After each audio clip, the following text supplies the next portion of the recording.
Dans ton chez-toi, on peut dire pour aujourd'hui, Après la tournée, on va faire une fermeur à qu'à bien se tenir.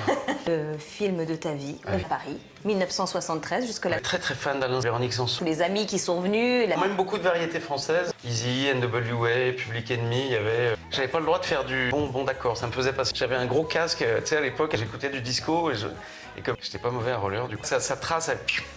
J'avais acheté un poster de La Fièvre du samedi soir parce que je trouvais ça rigolo. J'écoutais beaucoup France Gall, par exemple. J'ai beaucoup aimé aussi quand j'étais enfant, mais du rock, des trucs un peu plus...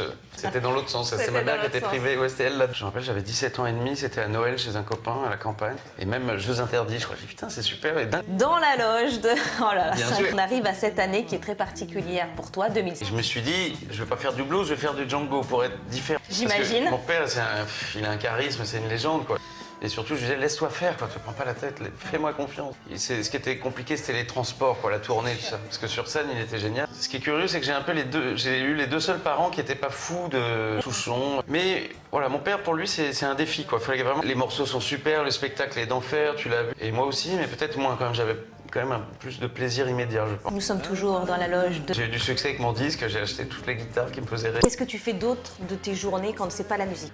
Des déjeuners, des courses, des rangements. Je fais du jeu vidéo aussi avec des potes. Ce qui est un artiste... Ce qui m'a mis un peu une claque peut-être, c'est Beyoncé. Ouais. Donc là, tu vas, par exemple, avoir un J'ai peur d'un problème technique. Déjà un peu en famille avec des gens. 9 ans qui n'avait pas eu un album original. Je vais tout te dire. Je vais dévoiler. On a fait un troisième album en Angleterre, projet de chansons originales. Et un jour, Iggy Pop a dit d'accord. Donc là, ça a tout déclenché. Une légende de la guitare. Une relation que tu vis particulièrement positive. Évidemment, j'ai parlé un peu de ça. J'ai eu depuis ces 10 dernières. Voilà, la vie continue. C'est pas, c'est une mélancolie sautillante. Pour les sauterelles, quoi, histoire. Non, mais sautillant. Un sourire.